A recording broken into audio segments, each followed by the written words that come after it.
Jeff Bezos दुनिया के सबसे अमीर लोगों में शुमार है इनका नाम। जी हाँ guys, the richest person on this earth planet. लेकिन इसके बावजूद भी उनका डाउन टू अर्थ नेचर देख के आप लोग हैरान रह जाओगे। ये हमें तब देखने को मिला जब ये इसी साल जनवरी में इंडिया आए और अमेज़न की तरफ से, जी हाँ अपनी ही कंपनी की तरफ से एक डिलीवरी मैन बन गए और एक जगह उन्होंने अमेज़न की तरफ से प्रोडक्ट को डिलीवर भी किया। गाइस, अब आप समझ चुके होंगे कि अमेज़न इतनी ऊंचाइयां क्यों छू रही है। जब नेतृत्व ही इतने कमाल का हो तो company ऊंचाइयां छुएगी he.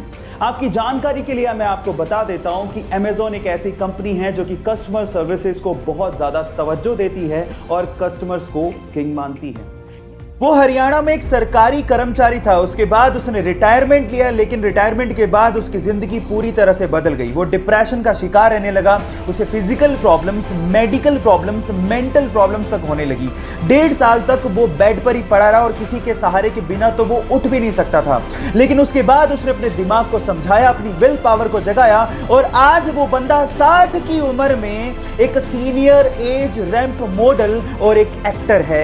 Yes guys, I am talking about Dinesh Mohan. Guys, यहां सीखने लायक बात यह है कि अगर आप कुछ भी जिंदगी में नया करना चाहते हो तो age is just a number. जब वो पैदा हुआ तो उसके शरीर में 40 फ्रैक्चर्स थे। डॉक्टर्स ने कहा कि 2 दिन से ज्यादा तक जिंदा ही नहीं रह सकता।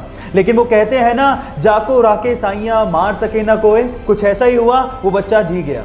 फिर डॉक्टर्स ने फाइनली उसका इलाज शुरू किया, लेकिन पेरेंट्स को कहा कि प्लीज आप अगले 6 महीने तक इसको हाथ मत लगाइएगा, क्योंकि उसको हाथ लगाती उसकी हड्डियां टूटने लगती थी। फाइनली ये 15 साल का लड़का, जिसके शरीर में टोटल 140 फ्रैक्चर है, जिंदा दिली की मिसाल है। वो अमेरिका का एक फेमस रैपर और एक मोटिवेशनल स्पीकर भी है। Yes, I am talking about Sparsha, जिसने एमिनेम के गाने आई एम नॉट अफ्रेड को उससे भी तेज गाकर रिकॉर्ड बना दिया, जिसको यूट्यूब पर अभी तक 14 मिलियन से ज्यादा हार्ट्स मिल चुके हैं।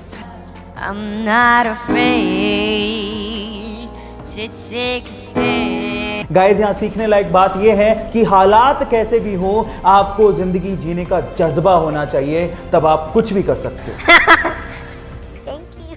भरी मीडिया में जब उसने माना कि सैंड पेपर से बॉल टेम्परिंग का आइडिया उसका था, तो इस बात से पूरी तरह से क्रिकेट ऑस्ट्रेलिया हिल गया और उस खिलाड़ी पर 1 साल का बैन लगा दिया गया। उस 1 साल में उसकी बहुत बदनामी हुई और उसे लगने लगा कि क्या वो कभी टेस्ट क्रिकेट खेल भी पाएगा। लेकिन क्रिकेट के लिए उसने अपने पैशन को कम नहीं होने दिया। फाइनली 2019 में इंग्लैंड के खिलाफ उसे एशेज खेलने का मौका मिला, लेकिन जैसे ही वो बैटिंग के लिए उतरा, वहां के लोगों ने उसे सैंड पेपर दिखाकर चीटर कहना शुरू कर दिया और रोते हुए मुखौटे लगाकर उसे चिढ़ाना शुरू कर दिया। लेकिन उसने आलोचकों को जवाब अपनी बैटिंग से दिया। उसने दोनों इनिंग्स में शतक ठोके और साथ ही साथ पूरी एशेज में 774 रन बनाकर यह साबित कर दिया कि चैंपियन गिरते जरूर हैं लेकिन डरते नहीं।